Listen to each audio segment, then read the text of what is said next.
सभी को अभिवादन एवं प्रणाम। बच्चों, आज हम वाच्य का अध्ययन करेंगे, जिसे अंग्रेजी में वॉइस भी कहा जाता है। यहाँ इस चित्र में एक चित्र को दिखाकर अध्यापिका ने बच्चों से पूछा, अध्यापिका, बच्चों, इस चित्र में साहिल क्या कर रहा है? बच्चों में से रोहन, मोहन और राशि ने जवाब दिए। मोहन: साहिल पुस्तक पढ़ता है। राशि: साहिल द्वारा पुस्तक पढ़ी जा रही है। रोहन: साहिल से पुस्तक पढ़ा जाता है। बच्चों, ऊपर एक ही बात कही गई है, पर वाक्यों की बनावट में अंतर है। यह अंतर क्यों है? इसका ज्ञान वाच्य के अध्ययन करके प्राप्त होगा। वाक्यों को पढ़कर एक बात तो स्पष्ट है कि पहले वाक्य में क्रिया के व्यापार का मुख्य विषय कर्ता अर्थात साहिल है। दूसरे वाक्य में क्रिया के व्यापार का मुख्य विषय कर्म अर्थात पुस्तक है, तथा तीसरे वाक्य में क्रिया के व्यापार का मुख्य विषय भाव अर्थात पढ़ना है। इस प्रकार क्रिया के व्यापार के मुख्य विषय का ज्ञान कराना ही वाच्य है। वाच्य का शाब्दिक अर्थ है बोलने का विषय। इसका संबंध क्रिया से होता है। वाच्य के द्वारा कर्ता, कर्म व भाव की अवधारणा स्पष्ट होती है। वाच्य से वाक्य में कर्ता, कर्म अथवा क्रिया में से किसी एक की प्रधानता का पता चलता है। इसके द्वारा क्रिया के रूप परिवर्तन से वाक्य के अंतर्गत कर्ता, कर्म, क्रिया के लिंग, वचन एवं पुरुष में रूपांतरण की प्रवृत्ति सामने आती है। अर्थात क्रिया के उस परिवर्तन को वाच्य कहते हैं, जिसके द्वारा इस बात का बोध होता है कि वाक्य के अंतर्गत कर्ता, कर्म अथवा भाव इनमें से किसकी प्रधानता है, इनमें से किसके अनुसार क्रिया के पुरुष, वचन आदि आए हैं। अर्थात क्रिया के जिस रूपांतरण से यह जाना जाए कि क्रिया द्वारा किए गए विधान अर्थात कही गई बात का विषय कर्ता है, कर्म है या भाव है, उसे वाच्य कहते हैं। इस परिभाषा के अनुसार वाक्य में क्रिया के लिंग और वचन चाहे तो कर्ता के अनुसार होंगे अथवा कर्म के अनुसार होंगे अथवा भाव के अनुसार होंगे। जैसे नेताजी सुंदर लग रहे थे, इस वाक्य में नेताजी कर्ता को दर्शाते हैं। बाल गोविंद भगत खेती बाड़ी कर रहे हैं, इस वाक्य में खेती बाड़ी कर्म को दर्शाती है। उससे रोया नहीं जाता, इस वाक्य में रोया भाव को दर्शाता है। वाक्य में क्रिया के लिंग, वचन तथा पुरुष का अध्ययन प्रयोग कहलाता है। यह प्रयोग 3 प्रकार के होते हैं: कर्तरी प्रयोग, कर्मणि प्रयोग और भाव्य प्रयोग। अब हम कर्तरी प्रयोग देखते हैं। तो जब वाक्य की क्रिया के लिंग, वचन और पुरुष कर्ता के लिंग, वचन और पुरुष के अनुसार हो, तब कर्तरी प्रयोग होता है। जैसे मोहन अच्छी पुस्तकें पढ़ता है, यहाँ पढ़ता है क्रिया है, मोहन का अनुसरण कर रही है। कर्मणि प्रयोग: जब वाक्य की क्रिया के लिंग, वचन और पुरुष कर्म के लिंग, वचन और पुरुष के अनुसार हों, तब कर्मणि प्रयोग होता है।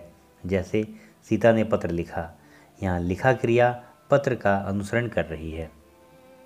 भाव्य प्रयोग: जब वाक्य की क्रिया के लिंग, वचन और पुरुष कर्ता अथवा कर्म के लिंग, वचन और पुरुष के अनुसार न होकर एक वचन, पुल्लिंग तथा अन्य पुरुष हों, तब भावी प्रयोग होता है। जैसे मुझसे चला नहीं जाता, यहाँ चला नहीं जाता क्रिया न चलने का भाव का अनुसरण कर रही है। वाक्य के भेद: वाक्य के मुख्यतः 2 भेद होते हैं, कर्तरीवाच्य और अकर्तरीवाच्य। अकर्तरीवाच्य के भी 2 भेद हैं, जिन्हें कर्मवाच्य और भाववाच्य के नाम से जाना जाता है। अब देखते हैं कर्तरीवाच्य, एक्टिव वॉइस। इसमें कथन का केंद्र कर्ता होता है। क्रिया के रूपांतरण से जब वाक्य में कर्ता की प्रधानता का बोध होता है, अर्थात जब क्रिया का संबंध कर्ता से हो, तब वह वाच्य कर्तरीवाच्य कहलाता है। या क्रिया के लिंग, वचन तथा पुरुष भी कर्ता के अनुसार ही लगाए जाते हैं। कर्तरीवाच्य क्रिया कर्मक भी हो सकती है और सकर्मक भी। यहाँ दोनों क्रियाओं का प्रयोग होता है। जैसे बालक सोता है, इस वाक्य में बालक एक वचन है और इस वाक्य में क्रिया का रूप सोता भी एक वचन में ही है। बच्चे खेलते हैं, दूसरे वाक्य में बच्चे बहुवचन है और इस वाक्य में क्रिया का रूप भी खेलते हैं बहुवचन में है। गीता खाती है, तीसरे वाक्य में गीता स्त्रीलिंग है और क्रिया भी गाती है स्त्रीलिंग है। राजीव पुस्तक पढ़ता है, चौथे वाक्य में राजीव पुल्लिंग है और क्रिया पढ़ता है भी पुल्लिंग है। यहाँ पुस्तक कर्म है, लेकिन क्रिया राजीव का अनुसरण कर रही है। हालदार साहब ने पान खाया। इस वाक्य में हालदार साहब पुल्लिंग है और क्रिया खाया भी पुल्लिंग है। अतः स्पष्ट है कि जिन वाक्यों में क्रिया कर्ता के अनुसार होती है वहाँ कर्तरीवाच्य होता है। पहचान है कि कर्ता बिना विभक्ति अथवा कारक चिन्ह के होता है। दूसरा, कर्ता के साथ नियत विभक्ति होती है। अब देखते हैं अकर्तरीवाच्य। तो क्रिया के रूपांतरण से जब वाक्य में कर्ता की प्रधानता नहीं होती तो इस प्रकार के वाच्य को अकर्तरीवाच्य कहते हैं। अकर्तरीवाच्य के दो भेद होते हैं, कर्मवाच्य और भाववाच्य। अब हम देखते हैं कर्मवाच्य अर्थात पैसिव वॉइस। तो जिस वाक्यों में क्रिया का सीधा संबंध कर्म से हो अथवा वाक्य में केंद्र बिंदु कर्म हो वे कर्मवाच्य होते हैं। कर्म की प्रधानता के कारण या तो कर्ता का लोप हो जाता है या कर्ता के बाद से अथवा द्वारा का प्रयोग होता है। जैसे सोनिया से गीत गाया गया, यहाँ कर्ता सोनिया के बाद से का प्रयोग किया गया है। सोनिया द्वारा गीत गाया गया, कर्ता सोनिया के बाद द्वारा का प्रयोग किया गया है। दवाई दी गई है, यहाँ पर कर्ता का ही लोप हो गया है। कर्मवाच्य के वाक्यों में क्रिया का सीधा संबंध कर्म से होता है। यहाँ क्रियाएं कर्म के अनुसार होती हैं। नानी के द्वारा कहानी सुनाई जाती है, हलवाई के द्वारा जलेबी बनाई जाती है, गरिमा द्वारा दूध पिया जाता है, सुनील द्वारा पुस्तक पढ़ी जाती है। यहाँ कहानी, जलेबी, दूध और पुस्तक कर्म है। इससे स्पष्ट होता है कि कर्मवाच्य में केवल सकर्मक क्रियाओं का ही प्रयोग किया जाता है, क्योंकि अकर्मक क्रियाओं के वाक्यों में कर्म होता ही नहीं। कर्मवाच्य के प्रयोग स्थल: पहला, जहाँ कर्ता ज्ञात हो, पत्र भेजा गया, किताब फट गई। यहाँ पर पत्र और किताब कर्म है। जहाँ कर्ता के बिना कोई कर्म अचानक आ जाए, जैसे कांच का गिलास अचानक टूट गया, दरवाज़ा खुल गया। यहाँ पर कांच का गिलास और दरवाज़ा कर्म है। जहाँ कर्ता को प्रकट ना करना हो, जैसे डाकुओं का पता लगाया जा रहा है, केस की तहकीकात की जा रही है, यहाँ पर डाकुओं और केस कर्म है। सूचना, विज्ञप्ति आदि में जहाँ कर्ता निश्चित नहीं है, जैसे अपराधी को कल पेश किया जाएगा, रुपए खर्च किए जा रहे हैं, अपराधी और रुपए यहाँ पर कर्म है। अशक्यता अर्थात असमर्थता सूचित करने के लिए, जैसे अब यह अधिक दूध नहीं पिया जाता, मुझसे यह दृश्य नहीं देखा जाएगा, मोहिनी से भोजन न हो सका। यहाँ दूध, दृश्य और भोजन कर्म है, अतः ये वाक्य कर्मवाच्य हैं। कर्मवाक्य की पहचान इस प्रकार है: कर्ता के साथ से या के द्वारा विभक्ति लगाई जाती है, मुख्य क्रिया सकर्मक होती है और उसके साथ जाना क्रिया का लिंग वचन काल के अनुसार रूप जुड़ा होता है। जाना क्रिया के रूप से पहले क्रिया सामान्य भूतकाल में होती है, जैसे जायता, जाएगा, जाएंगे, गया। अब देखते हैं भाववाच्य इम्पर्सनल वॉइस। जिस वाक्य में कर्ता या कर्म की प्रधानता न होकर क्रिया अथवा भाव की प्रधानता हो उसे भाववाच्य कहते हैं। इन वाक्यों में क्रिया के वचन तथा काल का प्रयोग भाव के अनुसार होता है। ऐसे वाक्यों में क्रिया सदा एक वचन, पुल्लिंग, अकर्मक तथा अन्य पुरुष में रहती है। जैसे बच्चों द्वारा सोया जाता है, अब चला जाए, मुझसे बैठा नहीं जाता।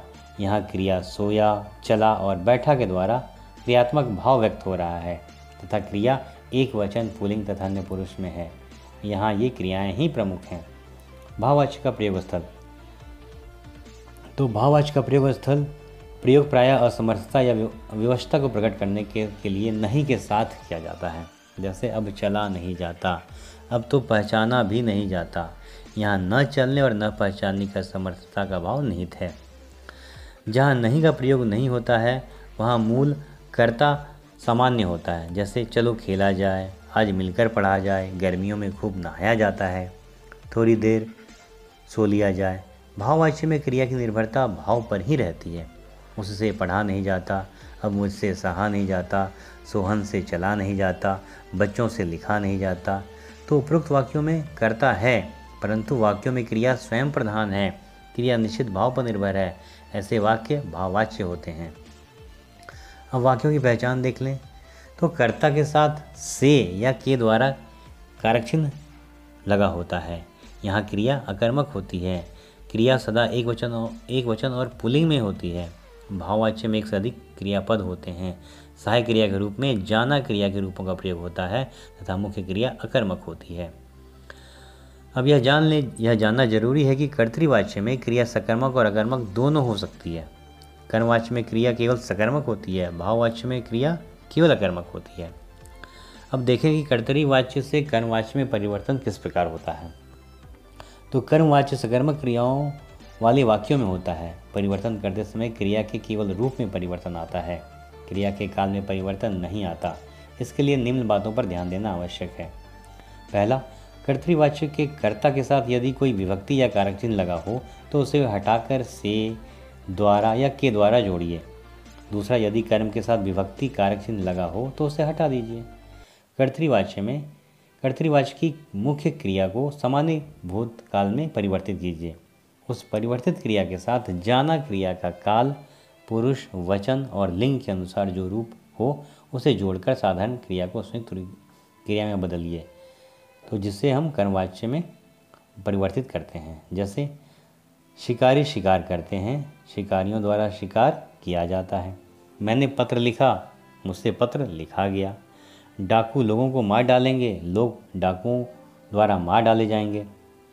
प्रेरणा ने परीक्षा में प्रथम स्थान पाया, प्रेरणा द्वारा परीक्षा में प्रथम स्थान पाया गया। वह सबको मूर्ख समझता है, उसके द्वारा सबको मूर्ख समझा जाता है। क्या यह उपन्यास मुंशी प्रेमचंद ने लिखा है? क्या यह उपन्यास मुंशी प्रेमचंद द्वारा लिखी गई है? यह कविता उसने लिखी है, यह कविता उसके द्वारा लिखी गई है। जूही कल फिल्म देखने जाएगी, जूही के द्वारा कल फिल्म देखने जाया जाएगा। तो कर्तृवाच्य से भाववाच्य इस प्रकार बनाया जाता है। अब भाववाच्य में कर्मक क्रियाएं होती हैं, अर्थात ऐसे वाक्यों में कर्म नहीं होता। कर्तृवाच्य वाक्यों से भाववाच्य वाक्यों के निर्माण में निम्नलिखित बातों पर ध्यान देना आवश्यक है। पहला, कर्ता के आगे से अथवा के द्वारा लगाएं, जैसे बच्चे, बच्चों से, लड़की, लड़की के द्वारा। दूसरा, कर्तृवाच्य में वाक्य की क्रिया को ही वाक्य का कर्ता बना दिया जाता है। जैसे मुख्य क्रिया को सामान्य भूतकाल की क्रिया के एक वचन में बदलकर उसके साथ जाना धातु के एक वचन पुल्लिंग अन्य पुरुष का वही काल लगा दें जो कर्तृवाच्य की क्रिया का है। जैसे पढ़ेंगे, पढ़ा जाएगा, खेल रही थी, खेला जा रहा था, सोते हैं तो सोया जाता है। चौथा, भाववाच्य वाक्यों में क्रिया सदा अन्य पुरुष, पुल्लिंग और एक वचन में रहती है। इन उदाहरणों से स्पष्ट होता है, जैसे मैं नहीं पढ़ता, मुझसे पढ़ा नहीं जाता। घोड़ा दौड़ता है, घोड़े से दौड़ा जाता है। मछली पानी में तैरती है, मछली से पानी में तैरा जाता है। पक्षी घोंसले में सोते हैं, पक्षी द्वारा घोंसलों में सोया जाता है।